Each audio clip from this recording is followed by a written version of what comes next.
we'll go ahead and call the meeting to order. Beth, can you please call the roll? Mr. Bodie? Present. Mrs. Gephardt? Present. Mr. Doucet? Here. Mr. Truitt? Here. And Ms. Wassman? Here. Stand for the flag. I pledge allegiance to the flag of the United States of America and to the republic for which it stands, one nation, under God, indivisible, with liberty and justice for all. Thank you. We're going to jump right into recognition of guests and hearing of the public. Once again, we ask folks to please limit their comments to 5 minutes, not mention students or staff by name, and address the board. Do we have anybody for public participation this evening? If not, we would typically have Jay Tadina from Elford do the construction update. I believe the board received a update. Is that available on the website also? It will be tomorrow. But we have and copies. there are copies in the back as well. So I didn't know if we had any questions or comments for that we could take back to Jay. Or Just maybe a quick summary. The big things are the abatement will be completed on the 13th, and there is significant and major demolition to include all ceiling grids, tiles, lights, flooring, lockers, drywall is just basically at this point almost gone. And it is remarkable to see, having lived in that building for the last 7 years, the transformation just in demo that has taken place. So, you know, whether you're on the second floor in the English wing, it's just all open from the front to the back. I was just on the front, in the very front of the building, where Rob Brown, Sherry Berlin, Teresa Reel, Brian Stork, Brad Bertani, Teresa, Emily Meister, all that whole front row is all pretty much open now. It's just unbelievable to see. So very exciting. Thank you. Any questions? Yeah, just one thing. I mean, I know we get weekly updates, and so I haven't seen anything to this effect, but I feel like everywhere I look, I'm hearing about supply chain issues. So I was just kind of curious. Apparently, I'm supposed to start holiday shopping today. So, any indications so far of any new issues that could impact? Great question. I'm going to refer that to Doug Addis, our owner's rep. Yeah. Yes, please.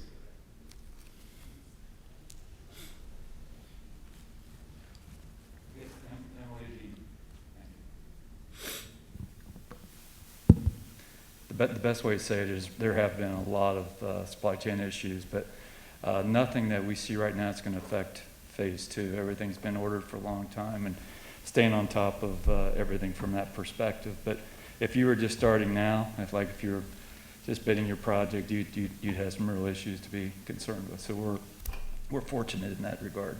Great. Yeah. Nice. Thanks. Thanks, Doug. Any other questions for construction update? We have 2 sets of minutes on the agenda. I believe everyone was present at both of those, so I would entertain a motion for the approval of the minutes from the September 1st special meeting and the September 8th regular meeting. Second. Any questions or discussions on those minutes? Andy? Or Beth? Mr. Bodie? Aye. Mrs. Gephardt? Hi. Mr. Doucet? Aye. Mr. Truitt? Aye. And Ms. Wassman? Aye.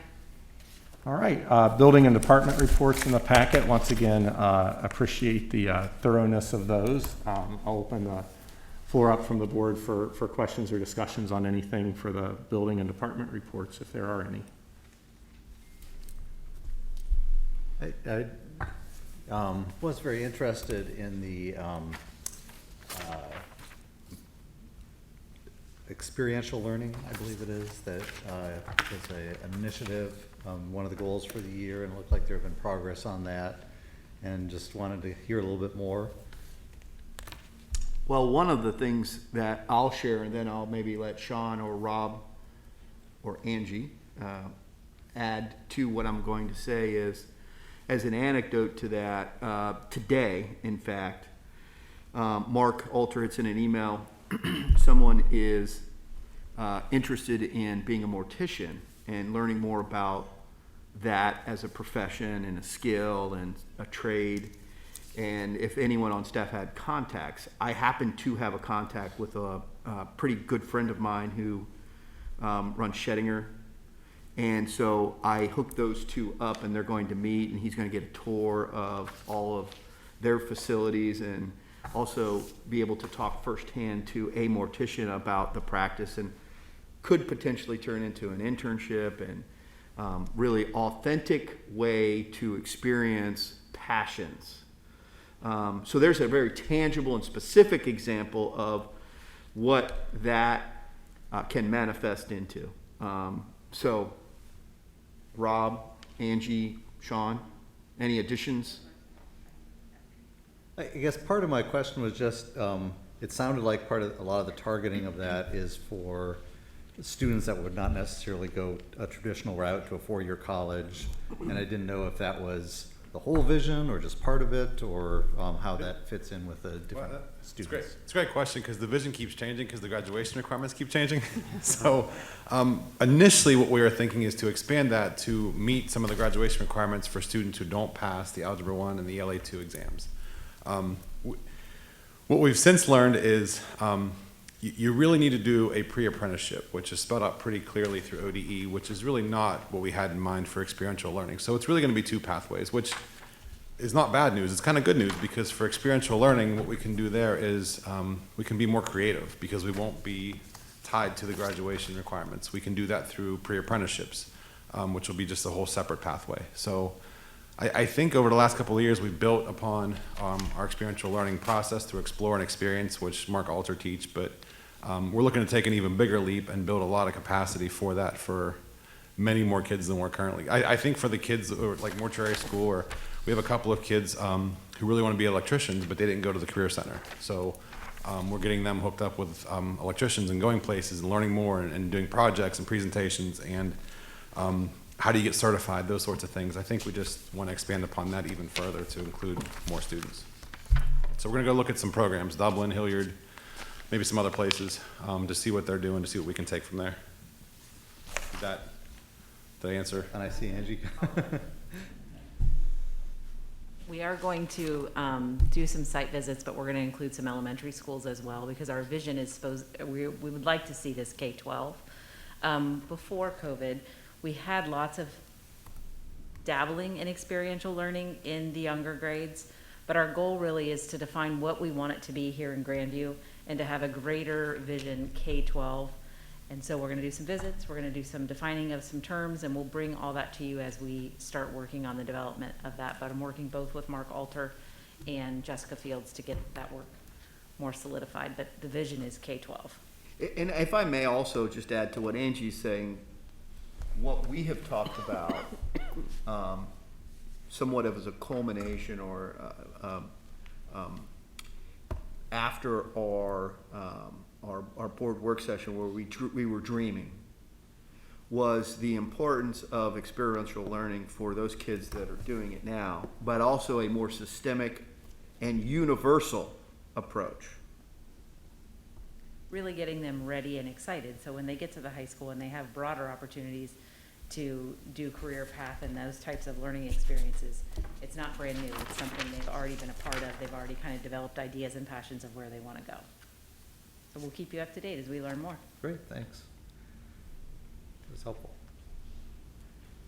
Thanks, Eric. Any other questions under the building department? All right, committee reports. Who wants to go? Well, I'll just kick off with maybe an update on the ongoing Memorandum of Understanding that we have voted, and so too has City Council and the Planning Commission approved with respect to Phase 3 of our overall construction project, the site plan, which includes Fairview going through the consolidation of parking lots, annexing the First Avenue parking lot that will become park space, and so on. There still are like 3 items of closure that we have to do. And the goal there is in early November this isn't the formal word for it, but to give everyone a visualization of what we're trying to accomplish, a closing date, if you will, in early November, where there'll be a formal transaction of funds, et cetera. And Eric, you had asked recently, it might have been in the finance committee meeting, or it might have been in a core team meeting, I can't remember for sure. But I did reach out to our bond counsel just to confirm, provided a copy of that MOU, just to confirm how we properly account for that, whether it goes in our project fund, whether it goes, you know, where that goes. So that money from the city will have to go into our PI fund, and then we will pay those expenses accordingly out of there. So again, it's still part of that overall, you know, site work in conjunction with the project, but just making sure that we cross all our Ts and dot all our Is and do that properly in accordance with the law. So, and like Andy said, that I talked to the city last week as well, and they thought by Thanksgiving time frame we should have the money. And then also the attorney from Ice Miller is working on that land transfer as well. So so anyway, those things are in progress, and so more to come on that. Okay. Any other committee reports? I did have a request. I didn't know if between now and the next board meeting, if the Teaching and Learning Committee was meeting, and if so, if I could sit on one of those. Yep. Would that be okay? Yes. Is that okay? I just mentioned from the finance committee that we spent a bunch of time in this last meeting looking at the construction report and working with Doug and the numbers people, the spreadsheet people on his team, trying to make sure we just keep up to date and what kind of communication we expect from them. So I really appreciate that. Substantively, I don't think there was any real change from where we've been the last month or two with the rest of the board, but just definitely want to convey to you that Emily and I are engaged in that, and we'll update the board as needed. Yeah, it is important, because there is a change order on the agenda too, so. Yes. And I know sometimes the committee reports, the order is what it is, but because then best financial reports come up later, that's so tied to what we talk about in the finance committee. It's a lot of 5-year forecast stuff, which I know Beth will go over. Yep. Absolutely. Okay, Andy? The copies of the superintendent's report are in the back, but I want to begin by just saying I had the pleasure of going over to Stevenson today and visiting Mrs. Sullivan, students for Science Day, and it was one of the, and thank you, Ms. Head and Mrs. Olin, for grabbing me and just saying, we're gone. Because it was one of the best days or hour, 35 minutes that I've had in a long time. I so thoroughly enjoyed spending that time with those kids and watching them engage in questioning and inquiry, and it was a beautiful day. And so Lisa, great job on the weather. So it was really great. Wanted to just mention also that we have a new Centero counselor in Liz Wagner, and that continues to be a wonderful partnership for our students, and they're a wonderful agency. We had another successful homecoming weekend, so that's always great. And thanks Rob and Sean and Angie, I know you chaperoned, for your tireless efforts and work in not only planning but supervising and chaperoning, having a freshman in high school and then a senior in high school and then a freshman in college. I understand those can be stressful nights. So thank you for your leadership with that. And then wanted to mention Beth Collier has done an outstanding job, and the financial prospectus is going to drop soonish. So also thank you, Haley Head, for your work on that. So coming attractions, very exciting. Any questions or comments on the superintendent's report? Quick comment, I too was at the Science Day today with the 2nd and 3rd graders, and I just love it. And also I'll say, as a parent who's always been pretty active in the building, having not been able to volunteer for anything for about 18 months, I was so excited to be there again, and it was really great. I mean, it's my last year with the Stevenson kids, so you can expect me to volunteer for just about everything you put out there. So it was great.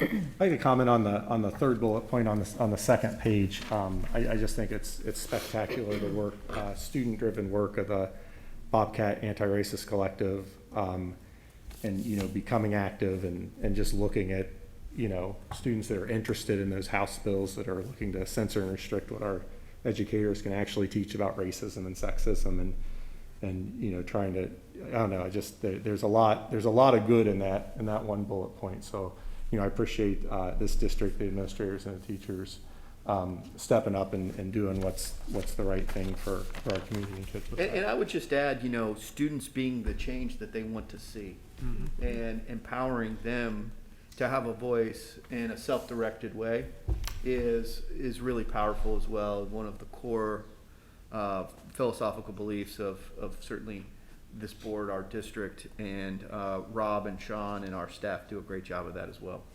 It really gives you, I mean, I think you get so sort of mired down in, you know, our times, as people say, all those sorts of things. It gives you a lot of hope for the future that you know, we are progressing as a society and moving forward, and our kids will be the reason that happens. So that means a lot. So thank you. Other questions or comments for Andy? Beth, you're up. Okay, so I've shared my screen on this side of the room tonight, and I'm gonna start with some just financial highlights, and then I'm gonna just kind of transition into an overview of the 5-year forecast. So looking at the general fund, really the only thing that's changed here, a couple things to point out, our state funding is up, of course. That's a monthly payment that we receive. The new state funding formula will not be fully implemented by the Department of Education until December. So we are still kind of seeing funding under the old model at this time, but we're still about where we expect to be. That new funding model is going to have very little overall effect on our district. Interest for the month was a little over $4,000. I did want to point out that is net of a correction that we made. One of our construction fund CDs matured in August, and we mistakenly posted that to the general fund instead of the construction fund. So we caught that and corrected it in September. So that was about $6,000. So it was really about $10,000 net of that adjustment's about $4,000 of general fund interest. Expenditures were right on track at about 23%, being 25% of the way through the fiscal year. And then our investments continue to hold at a little over 1% average yield for our general fund. So construction fund, a couple updates here. We had a good interest month, about $48,000, and that of course does include that $6,000 that I just mentioned. Project to date interest is almost $1.6 million net of the investment advisory fees. And then one update I wanted to share, just so everybody is completely clear on this. I did talk to our bond counsel earlier this week, as I mentioned, and one thing I wanted to confirm was that none of the interest earnings were subject to rebate to the IRS. So we didn't think they were going to be, but you know, we've had a lot of discussions about using those interest dollars, and I just wanted to make absolute sure, as we're getting, you know, as our cash balance in that fund is winding down and our investments are winding down, just wanted to make absolute sure that we were not subject to any arbitrage rebate, and we are not. So we did not earn a high enough interest rate on our investments to exceed what we're paying on our tax exempt bonds is in a nutshell what it comes down to. So that's good news. Soft costs about 68% of the way through the budget, construction costs about 57%, and our fund balance is just over $24 million as of the end of September. And then our investment yield to maturity is about 1.7%. Permanent improvement, the only thing that I was going to point out here, the 5-year capital plan was another thing that the Finance Committee reviewed in September at our last meeting. We are waiting on the maintenance system. Our commissioning agent, Moats Engineering, is working with us to finalize that. I know they're very, very close to having that complete. Basically, that was inputting all of the assets associated with this new building into our maintenance system, and that will show us a maintenance plan and a maintenance budget that we can follow and incorporate into our 5-year capital plan. Facility funding sources, again, the only update here is the construction interest in the second row. So we've talked about that at length. And so that's all I have really on the financial highlights. Are there any questions on any of that information? I do have a question. It may be more for a finance committee, but to Emily's point, I think we can sort of tie this together. And a little bit in the weeds, I apologize. But on the PI portion, I know that there's a lot of really hard work being done for planning. And I think we're thinking about, our facilities and some planning down the road with our facilities. But the one thing, are the vehicles that we own plugged into that planning? And if not, I would say perhaps they should be, because I know we kind of got to a point of no return at one point, and suddenly we were buying, 4 at once, and it would seem like there would be a cycle, whether it's 12 months or 15 months, where you're buying a vehicle every so often, and they're just in that habit. That's a great question, Jesse. Yes, so we do have those. We have a section for the buildings. We have a section for athletic. We have a section for vehicles and then maintenance equipment. So vehicles we do have in there on a, tentatively on a 10-year rotation. And we actually specifically talked about that at the last meeting, or maybe that was our internal No, we meeting talked about it. where we, even if they, even if they're still running, we think it's probably the right thing to do to trade those in and keep those on a periodic rotation of replacement. I mean, I would think a van that we're putting our kids in every day, I mean, to me, Correct. 10 years seems, I mean, Well, and so and that's in the weeds. So to give perspective to this conversation, I think when Beth says something like, even though they're running, when we began 8 years ago, the vans we were transporting kids on were they needed replaced.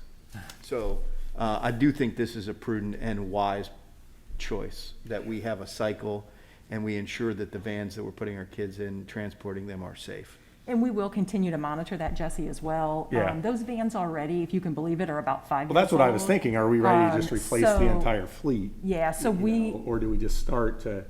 we do have those staggered in that, that capital plan, Because so. the issue is, the mileage is always going to be low. Right. I mean, we had vans that were probably 20,000 miles that, as he says, bad shape, you could put a hammer through one of the frames and, retrain. So it's easy to get to that point. So sounds like you guys are on it. I appreciate that. I apologize. I know that's in the weeds, but they occurred to me. Actually, I saw a van. I'm like, boy, we've had those a long time. What time do you cycle through? So maybe our fleet never gets more than 5 or 6 years old, or 7 or 8. I mean, I don't know what the appropriate number is, but, I'd err on the. Well, like you said, if we purchase them all at the same time, we don't want to have to do that again, so you gotta, like Beth said, Yeah, it just staggers out. whatever the months are, every 16 months, you buy a new vehicle. And, I'm sure that a maintenance vehicle might last longer than a student use vehicle. Right. So we will keep, that'll be something that we review with the finance committee on a regular basis, and we will definitely keep, keep that on the agenda for discussion and review and evaluation. So I do know under business and finance, number 2 this evening is a 5-year forecast. Is everybody okay with Beth at this point? Digs into that while we're on the finance discussion, even though we'll approve it later in the agenda. Is that? May I ask a quick question? Oh, absolutely. I'm sorry. That's okay. State funding, what is our per student, how much do we get from the state per student? So I don't have the per student amount right off the top of my head, but what I can tell you is the new funding model, the biggest difference, one of the biggest differences, and certainly the biggest difference for our district, is that students are now funded where they are educated. So there are no longer going to be school choice deductions coming from our funding. So what you'll see in the 5-year forecast is the net effect on our district is almost nothing. It's very, very, very, it's a tiny bit of an increase, but very little. So our revenue is going to be a smaller number, and the expenses are going to be a smaller number. The net money that we get is going to be virtually the same. Okay. I ask because there is, I don't know if it was introduced today, sometime this week, legislation that's gonna offer vouchers for all students. And it would And I was curious as to, because it would fund, I believe it's 5,500 per student, but that's not what we receive. So I'd be curious as it goes on, if, that's a down the road type question, because I don't know where it's gonna go, but it would be interesting if we only get X amount. 'Cause at one point, I think we got 1,400, 1,500. Yeah, But then that whole voucher situation, so Right. that's why I asked that. Right, so I'll follow up, Molly, and I'll get you an exact number on that. That number is very small because we have one of the lowest state shares in the state of any school district. So, when you look at the whole formula, and then you look at local share versus state share, which now, they not only look at property valuation, but they will also take into consideration the income of residents in the school district. So there's two measures of district wealth. Anyway, our share is very, very, very low. So we don't get nearly what, what some of the other districts get. I'll get you an exact Right, number. because it's, when they did the Ed Choice vouchers for Senate bill, I think it was 89, that right before COVID first happened, we had a lower share, and that was tying the vouchers to state report cards, things like that of nature. And this one is just blanket across the board, so I was curious. Conversation for another day, though. Yeah, so just ballpark between $1,300 and $1,400 per day. That's Yeah. what I was remembering, but talk for another day. Yep. Well, it'd be, I mean, I don't want to get into too much of a policy discussion, but it'd be really interesting for them to go to fair student funding and the idea that you don't do deductions. That's a whole, because there's been so much of a push against charter schools and traditional districts and stuff. And that's a big deal to fund students where they're educated as opposed to through a deduction. And then to move from that to a voucher situation where every kid is then deducted, that would just seem crazy to me. There's a lot to it, and I probably spent a half an hour with it today, and I could have done longer. The parameters are unclear, and that was one of the things that they were talking about when they compare it to the fair funding model. That's like, how do you, if we were to lose a student to a voucher, we're gonna pay 5,500, but the state's only, there's a lot. Which is how charter schools worked for most You're not wrong. school districts. You're not wrong So, at all. But yeah. there's a lot to unpack with it, and I'm gonna rein it in. Yeah, so essentially that comes out of our local dollars, if that would go through. Right, which is why when I testified, because I was like, how are we gonna pay this when you only pay us? And then you tie it to, nope, no, I'm gonna stop right there. Yeah, good question. No. Who's this, what is that bill? Do you know offhand? I'll get it to you. Do you know who the sponsor is? Just curious. No, I'll get it, because I was rage reading it, so. Sorry. Okay. Okay, so just moving on, as Jesse said, to the 5-year forecast, just a quick overview. These are just kind of some reminders. We talked about these the last time we looked at the forecast in May. The forecast is a requirement of the Department of Education, but really more importantly, it's it's the tool that we use to monitor, cash balance and levy cycles and the need, what is our operating needs, so that we don't get upon the need and not have planned ahead. So it really is an important cash flow management tool. It is the general fund only. It doesn't include our cafeteria fund, our athletic funds, our grant funds. 3 years of historical data, 5 years of forecasted data. And then the biggest thing to understand is, the forecast is based on the best information that we have at the time that it's prepared. The actual results, we do know will differ for sure. So the Finance Committee and I think, keep a pretty close watch on how we're doing. The reports that I give you guys, budget to actual each month, we keep a pretty close eye on that. So if there is something significant, I would update the forecast in between the 2 times per year that we are required to file. So as we mentioned, we did review that as a Finance Committee on September 20th. And really the next page, I wanted to just kind of remind everyone of some of the uncertainties. These are the same things that we talked about in May. I'm not going to go into a whole lot of detail. The state budget in particular, the state budget is 2 years, so there's always going to be a 3 years of our forecast that we do not know for sure what our funding is going to be.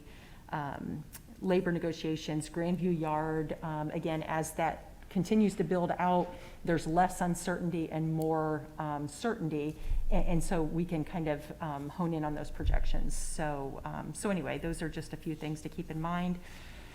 In terms of what has changed, that's really what I like to kind of focus on when we meet as a finance committee. Look at the last forecast, look at this one, what are the changes?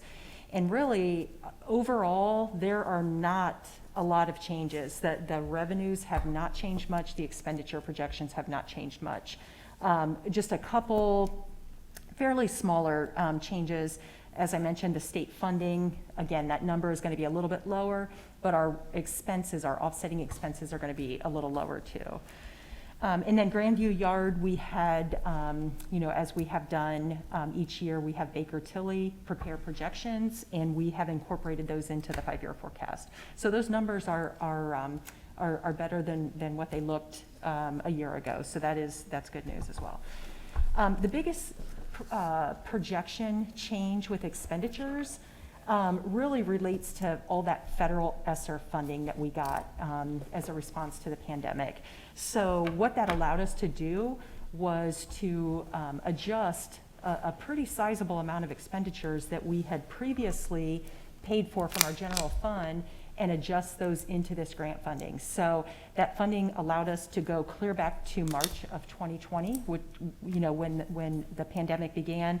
And so I am really of the belief, use that money as quickly as we can, use it for as much as we can of what we have already spent, rather than just kind of drag it out. So we did take advantage of reimbursing our general fund for quite a bit over the last 2 years. So that one thing you will see in the forecast is there are some unusual fluctuations because of some of those adjustments. So highlights overall, again, there's not been a lot of change in the activity. The fund balance at the end of fiscal year 21 was higher than what we expected, which is great news. And again, that is because we were able to adjust a lot of that out to our ESSER grant funds. So the forecast looks good. It's a little better than what it was in May. If you look at year 5 of the projections, we have a cash balance of about 7.4 million and an unreserved balance. So you take out the budget reserve that's set up by board policy and the money that's set aside for the debt repayment, and that unreserved balance is about 3.9 million. So that's a really good position to be in. I think Eric mentioned at the finance committee that there's a lot of school districts in the state that would like to be in that position. So we are fortunate to continue to have a strong forecast looking ahead. So last couple slides, these really have not changed very much either in terms of where our revenue comes from. We're largely reliant on our local tax base in terms of property taxes, the payments from the Grandview Yard. Our state funding is about 6%. In the whole scheme of the budget, it's not a huge source there. May I ask a clarifying question on that one? Sure. I think I know the answer, but I want to make sure. So the Grandview Yard 19%, is that property tax from the property owner? Yes, that is 45% of all the property taxes that are paid as part of that TIF right now. Now that 45% is not just 45% of the school share. It's 45% of the school tax plus the city tax plus the county tax plus the library tax. So really that 45% really represents more than 45% of what we would otherwise receive. That revenue has to be reported separately until that TIF is done. Those are considered payments in lieu of taxes or pilots while the TIF is in place. Once that infrastructure is completely paid off, those property taxes go through the same cycle with all of our property taxes, and they become part of that blue section. So there will be, there will be a significant increase in taxes that we receive directly from the county auditor at that time. But in reality, and I'm not trying to put words in your mouth, but really if you take the 67% plus the 19, the picture is it's the local property tax share is bigger than 2/3 significantly. Correct. We don't, and I was part of the decision, and I think we do want to keep an eye on the Grandview Yard and look at it separately for a while, but, we don't look at Marble Cliff separately or Gladden Heights separately. At a certain point, the property is the property. So I think as you do this year after year, I think it'd be important to just make that clarification, because in reality, it is local property taxes paying the majority of our child's education. Right, so it's really 86% of our budget comes from local taxpayers. Right. Again, those are just not technically considered tax dollars while the TIF Yeah. is still in place there, because we aren't entitled to those unless we have a compensation No, I agreement. understand. So yeah, but really good point, 86% of it does come from local taxpayers. Sorry. No, that's a really great point, Jesse. And then finally, expenditures, this is very, very similar to what it looked like before. Obviously in education, the personnel are our big cost. So wages and benefits, you can see together, are about 79%, which that's pretty typical for a school district. Somewhere between 75 and 80, 82% generally is personnel costs. The other thing I'll just point out is that kind of aqua or teal colored, I think aqua colored sliver that transfers out. So that represents the amount of money that we are using to subsidize our bond levy. So again, that money comes from the Grandview Yard revenue, and we are setting that aside to reduce the millage that we need to collect. So that's, I explained that just because that's an unusually high percentage for transfers for a school district. So that covers everything that I wanted to share. Are there any questions on the forecast? I would like to, could you go back 4 slides to or I guess 3 slides, forward one. So you look at the forecast and the finance committee, I can't remember, it was Eric or Emily, you talk about, there are districts that would kill for a 3.9 million unreserved cash balance in 2026. And, I probably shouldn't bring this up doing sort of back of the envelope calculations right here, but, there's a lesson there. There's a lesson in good fiscal management there, but there's also lessons for, asking for the right amount. And, in November of 2014, we went on the ballot for 5.9, and the board had a long debate whether that's a 4.9 or a 5.9.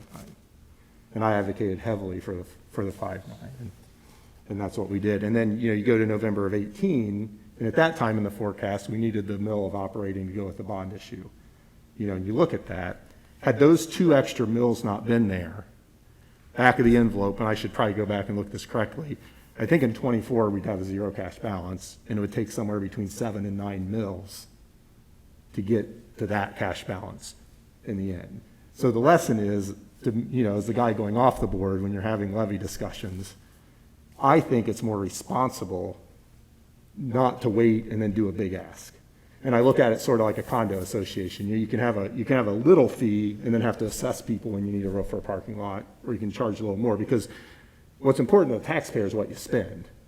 And I like that sort of, you just do it gradually through time. So even though this looks great, I would encourage the board and the future board to not wait for the last minute and not go for the smallest amount when we look at levies, because I think it's more responsible to have these, and that's why we've been able to keep millage in the 3s and 4s and 5s, the point where our community's used to that.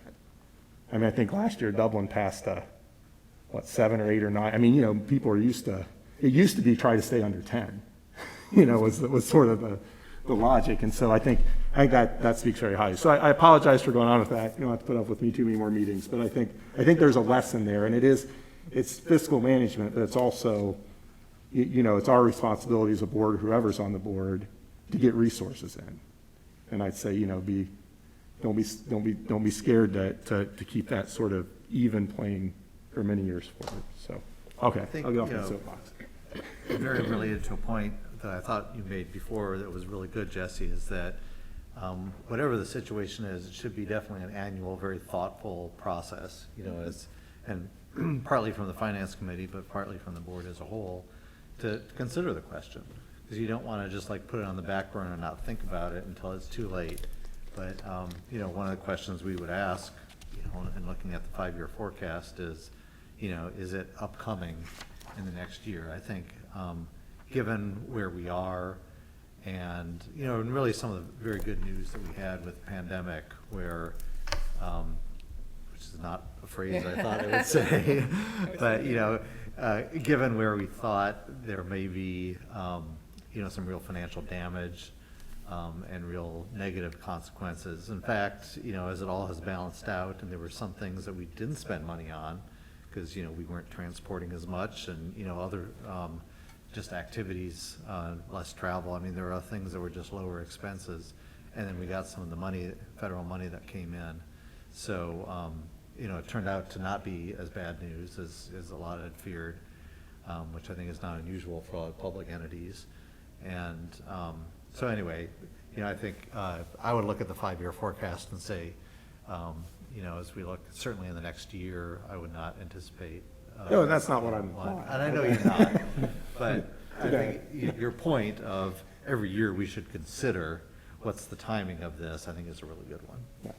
I'd be curious just to know, as Eric said and you agreed with, you know, we're not in a position right now where we would be really talking about a levy, an operating levy, but I would be curious the last few times that we have had operating levies, if I could see like what our 5-year forecast looked like at that time, to see the cash balance and how it compared to the percent of total budget, just to see like what the thought process was before, like about what point we said, okay, it's time to start thinking, not that the past has to be, you know, repeated, but just for. And I would argue, I worked for the district in the levy before the November 14th. And I remember, you know, sitting out there being a little frustrated that it seemed like we were going for as little as we can, as the last we could, and I was saying, oh, we're just going to be on right away again, you know, and it wasn't that much longer that we were on again.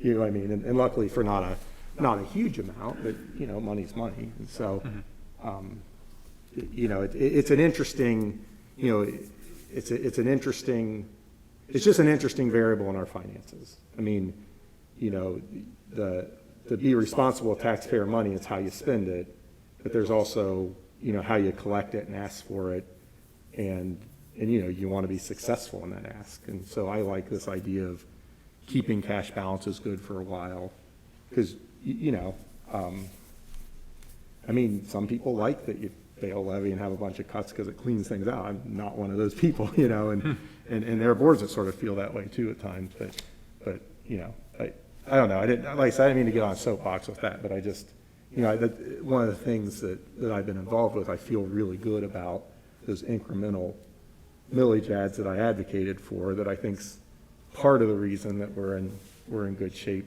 in really good shape. And I'd like to kind of see us on that more, what I think is a more responsible trajectory, so you don't end up with a large millage ask. Because every district, you know, is a vote away from really impacting program for kids. And, you know, I think we're much better than that, but right now, but, you know, that could change dramatically.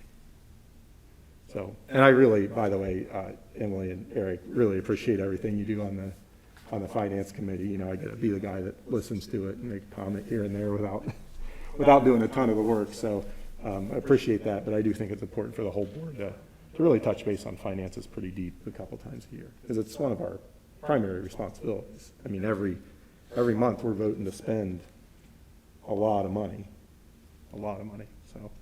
It's a really good point, Jesse. Just one last thing that I wanted to share, and this was something that we talked about at the Finance Committee as well, and it just kind of came to fruition yesterday, is item number 11 under Business and Finance is a settlement agreement with Eddington on First. And that is the new development that's being built just adjacent to our campus here on First Avenue. You know, we, each year we look at in particular, commercial sales within our school district. And that property in particular sold for much, much higher than what the tax value was. So we filed a property value appeal on that. That case has kind of drug on for over a year just because of the pandemic, and the board of revision was, you know, just there was kind of a backlog with everything being shut down.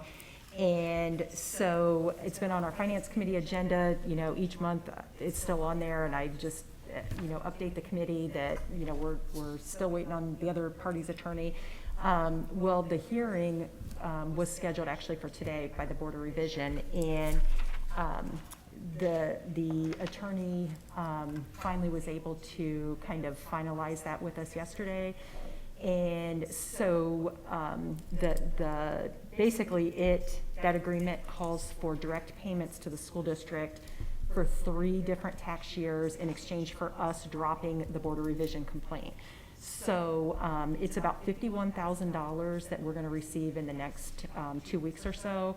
Or no, actually, the first payment, $49,000, is going to be within the next 2 weeks. The second payment, that is about $7,000, is going to be in December, and then we have a third payment that is yet to be determined. The amount is a calculation based on what the county auditor values that property at for tax year 21, which should be in the coming weeks. We'll know that. But that'll be a third direct payment to the school district in January of 2022.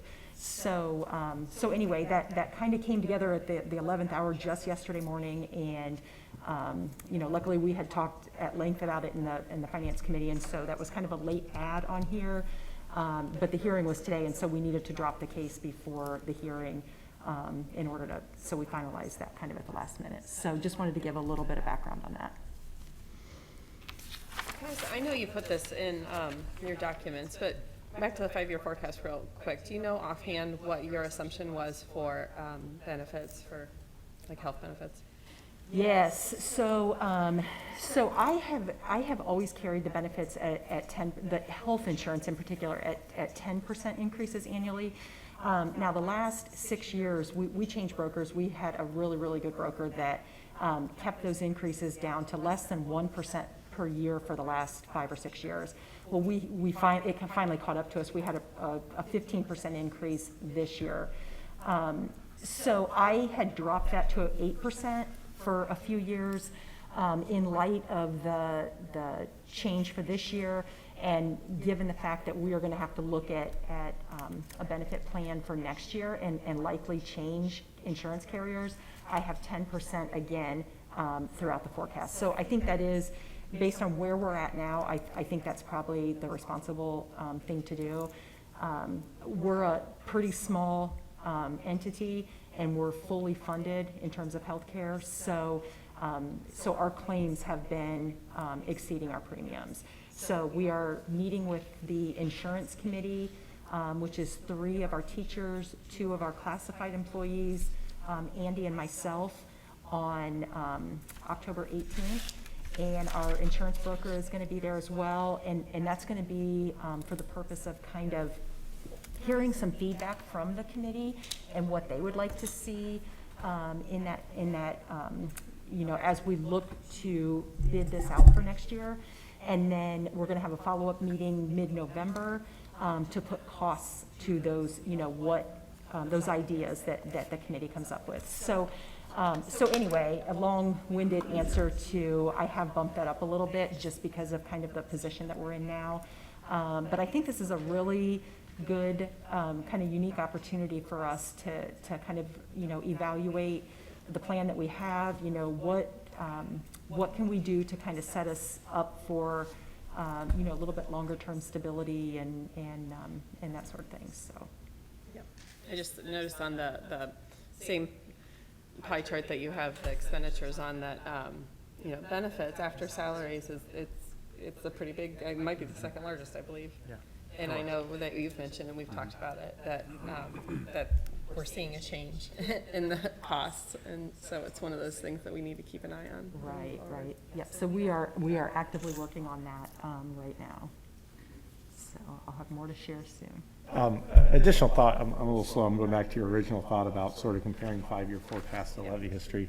I think another interesting thing for the finance committee and the board overall to potentially consider is when the revenues, when the expenditures become more than the revenues, which happens for this district in 2023. So when you really look at that cash balance, you're 5 million, 7 million, 8.5, 9, and then boom, back down to 3.6 pretty quick, because you hit that you hit that turning point, you know, and so, you know, you look at a levy cycle of 3 to 5 years, I mean, that's November of 21 to November of 23. I mean, I think that 22 or 23 is, you know, perhaps very realistic, because you're really in a situation where you're saying, we're spending more than we're bringing in, and we're eating into that cash balance quickly. So it could be interesting to look at some millage models too, next to, you know, and where that gets you in the forecast. Or is it even your goal to keep a you know, there's a lot of 5-year forecasts that don't carry positive cash balances forever, too. But, you know, I think, I like what you said, and I like also sort of that's a big flip there. That's when everything shifts. So. All right, good discussion. Anything else on the 5-year forecast well, for now, we'll just take a motion to accept the September 2021 financial reports and the payment of the September 2021 bills, and we'll do the 5-year forecast when we get into business and finance. So I can have a motion on those 2 items, please. So moved. I'll second. All right. Motion and second from the Finance Committee. Any further questions or discussion on those 2 items? Beth? Mr. Bodie? Aye. Mrs. Gephardt? Aye. Mr. Doucet? Aye. Mr. Truitt? Aye. And Ms. Wassman? Aye. All right, under board policy, we have the first reading on a plethora of policy updates. Once again, appreciate the work in the PDQ, which I probably keep not the quickest at flipping between these screens. On the PDQ, are there any questions or discussions? We'll look to approve these at the regular November meeting.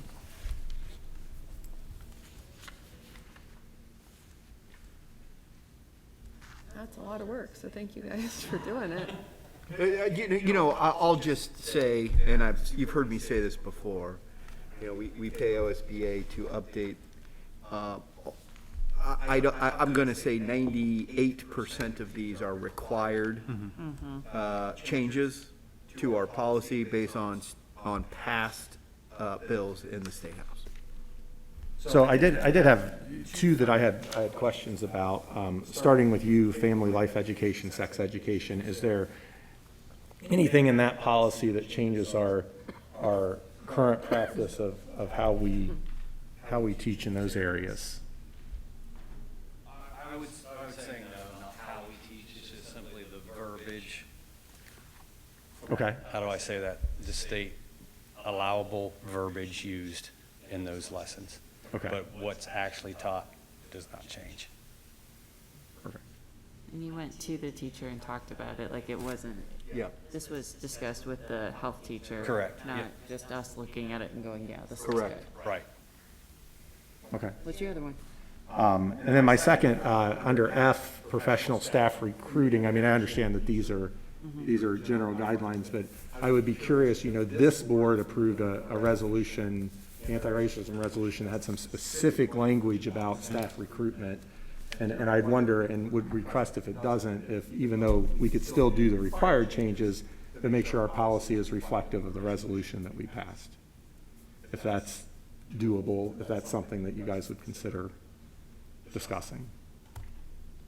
Is that fair? I'm trying to think if that policy goes against our resolution at all. Are you talking about GCD and professional staff hiring? I believe. Is that the one you're? GCC, professional staff GCC. the recruiting specifically. I don't think it would conflict with that, but I don't, No. no, because no, if you're the, looking at it specifically. I think that one is the one where there is an ODE database that we have to consult with that database Okay. before we do anything. That's the only thing really that stands out in that one. All right, awesome. Thank you for both of those clarifications. Any other clarifications or questions on policies as presented? While we're under, thank you, Mr. Hinkle. while we're under board policy, if I may, real quick, you know, this board is our masking policy that the board adopted working okay? Yes. Okay. Yeah, I mean, my take is, well, how about not, I'll begin with, as you all are aware, we do have an independent agency that tabulates data by zip code. And it is called CATS data. That's the acronym for it. and it uses varying metrics, including positivity rate, case rate, so on and so forth. And for the last, really, I'm going to say 6 weeks, maybe 2 months, of the 16 districts in Franklin County, we have been the lowest. And if not the lowest, the second lowest. So that's good news. You know, is there a direct correlation that I can tie to our masking policy and that data? You know, I think that probably is a stretch. I think there's a reasonable, in my judgment, it would be reasonable to draw a correlation. I don't know that you can draw a straight line. I think of equal importance is our local dashboard in terms of the number of quarantines and the positivity rate. You know, look, at the end of the day, the core reason, varying opinions and politics aside, that we wanted to mask was specific to our mission of maximizing and personalizing every student's learning. More importantly, we wanted kids physically present all day, every day, as often as possible. The best way to mitigate having to quarantine and sending kids home, or conversely, keep kids in school, was to mask. And so, you know, at the end of the day, that to me, as your superintendent, was the thing that I held closest to in terms of my core beliefs, values, and it was reflected in our administrative conversations as well. It was the best way to keep kids physically present in school.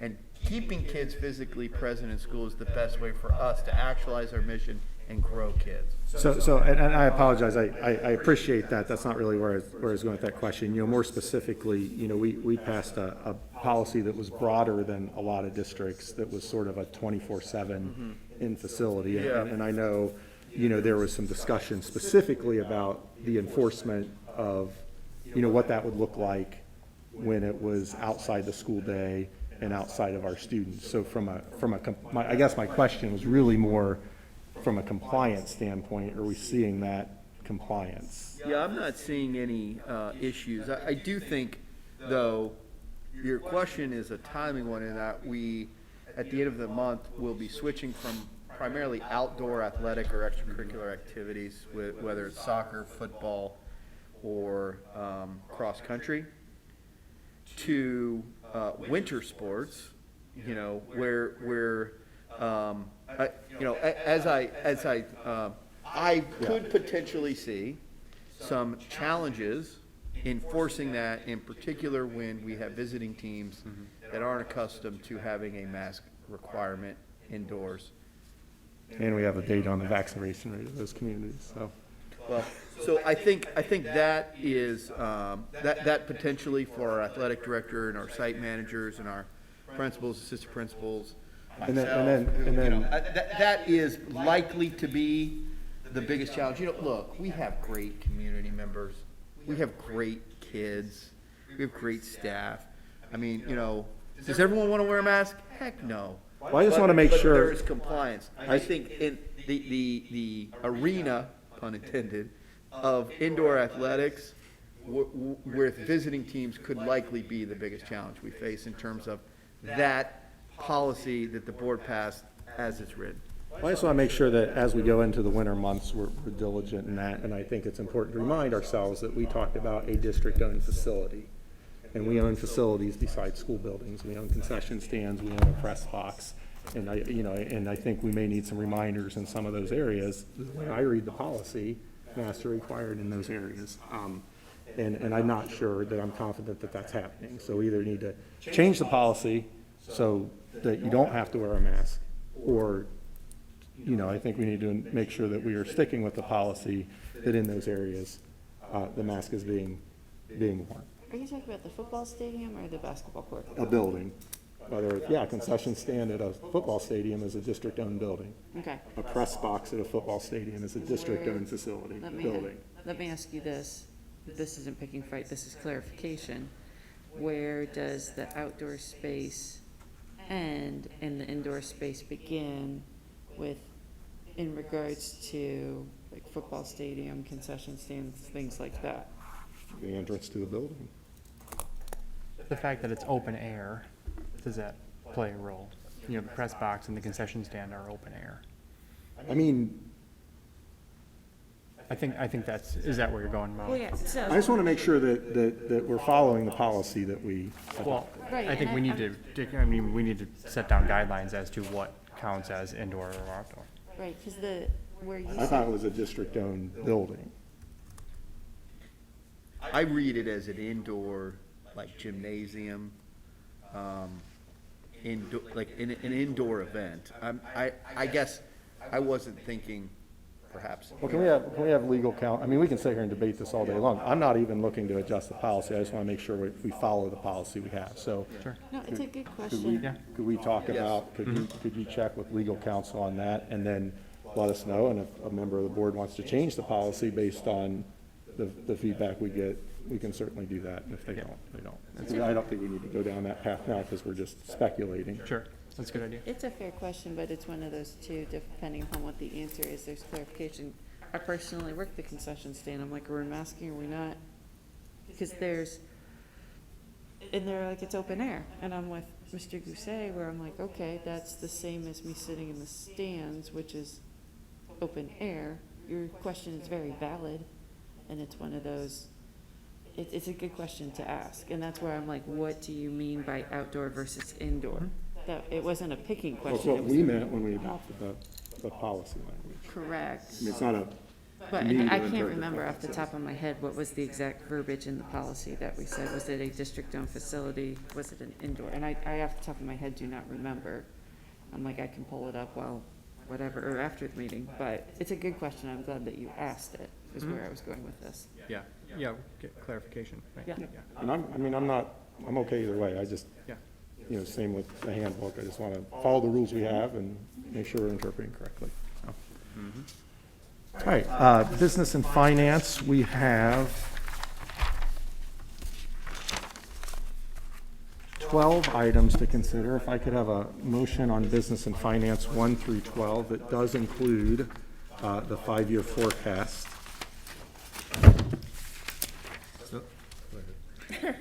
Finance? So moved. Second. Come on, Eric. I'll second. Questions or discussions on business and finance B 1 through 12? I did want to talk a little bit about the K-12 athletic complex. please. RFQ.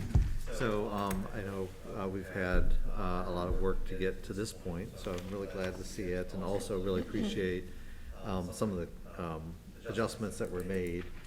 I think I wanted to make sure that it was clear that this is a step-by-step process, and the first step is to go through planning for the athletic facilities. And there's products around that, you know, with the master plan before we get into design and future stages. So really appreciate, I thought it was really listened to there, and I like the product that's there now, and I appreciate that. In thinking about this, I did want to mention that, you know, for Andy and Mr. Bertani and others maybe, getting on the radar screen, like, as I think about the athletics, just like we have with the school building, it starts with the need. You know, it's not like, you know, what's a beautiful building? It starts with, you know, what are the needs of the students that we have, and then how do you design or plan for, you know, meeting those needs. And so where I would start is thinking about, you know, what are our teams now, what activities, isn't really not just athletics. I mean, we have band, we have club sports like ultimate frisbee, we have community activities, you know, little kids playing soccer on the football field, multi-purpose field out there.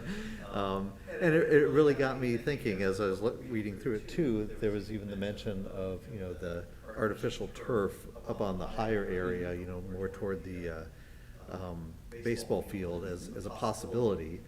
And that kind of meshes with some of our discussion that we've had around what to do here. And, you know, does it make sense to do both or neither? Or, you know, if we were going to do one on artificial turf, would it make more sense to be up there or down here? Again, what are the, you know, the needs? So anyway, that you're real needs driven, and I would appreciate thinking about this in a data-oriented way as well. I'd be really interested in just seeing, you know, all the activities we have. If we have data for numbers over the years, I mean, I think typically, you know, you see this in a lot of school buildings, and I think we really avoided this pitfall. But, you know, a lot of schools are designed for the way education was delivered 20 years ago instead of 20 years into the future. And you can certainly think about, you know, making the mistake of doing athletic facilities for what was 20 years ago as opposed to what in the future. And part of, again, what got me thinking about this was in the report was on esports. And I think it's Mr. Hecker that is starting up in esports. And my son, you know, is off at Ohio State this year. In the base or the first floor of his dorm is this entire esports complex. That's like the size of this room. I mean, it's amazing. There's like 100 stations there for esports. Not that I'm advocating that for us, but you know, you just think of where athletics and activities are changing, whether it's, you know, you can go on, you know, so it's not static, you know, things that change over time. And I just want to make sure we kind of think through all the needs, and that should be the driver of where the plan is. So I don't need anything today, obviously, and I don't think this is for next month, but let's get that on the radar screen as we go forward about really thinking through, you know, what our needs are. And just for this specifically, I'm really glad we're launching into a process, and I think this is a good, logical next step to do the RFQ. Thank you for that clarification, Eric. I know we've had lots of discussions about that specific thing. Well, yeah, and I think sort of like what you started off saying, I fear that without it being fleshed out a little bit more here, like Eric already has, if someone from the community looked at this agenda and saw this number 4, they'd say, oh wow, we're getting new athletic facilities? And it's like, is this it's step 1 of investigation of that, you know, just being very clear that this is just sort of moving. Well, I think one of the challenges from when I was on the finance committee, and I'm sure you're finding now, is that, you know, when you're looking, you know, what's newest in our history is what we're sitting in, but when you're looking at athletic facilities, what we don't want to do is, you know, by nature, that may be something that can be pieced at through the years, but we don't want to build a restroom or a concession stand in an area that doesn't make sense in the master plan. And so you know, so I think it's hard to pull the trigger on some of those expenditures we may need to make over there. There's improvements we need, there's money in the bank, but you don't want to, what I call, spin it backwards. That's been the You know, whole, I mean, when we look at the yeah. permanent improvement fund, that's been the issue But when since I've been on the board. It's like, you know, we know there's a lot of stuff that needs to be done, but you don't want to undo your progress because we know it's like a much bigger project. Yeah, but you know, when you're doing a school building, I mean, there's a certain logic and efficiency in doing it all at once. That may not prove to be the path that the athletic facility takes, or maybe it does. I mean, we don't know until we know, right? Any other questions or discussions on business and finance? I was excited under fixed asset disposal that was 17 pages long. Is that all your stuff? All right, well, you better get on it. We'll look for 20 pages next time. So, and once again, I always like to point out it's always very impressive the amount of donations that we're also accepting under 12 from a variety of folks. So that's exciting. So if I could have Beth, could you call the roll? Mr. Bodie? Aye. Mrs. Gephardt? Aye. Mr. Doucet? Aye. Mr. Truitt? Aye. And Ms. Bossman? Aye. Before we move on to C, I couldn't help myself. I pulled up the resolution, and it says, if I can get it, It's right here. Universal indoor masking. so we do need, it is, and it's on all school grounds.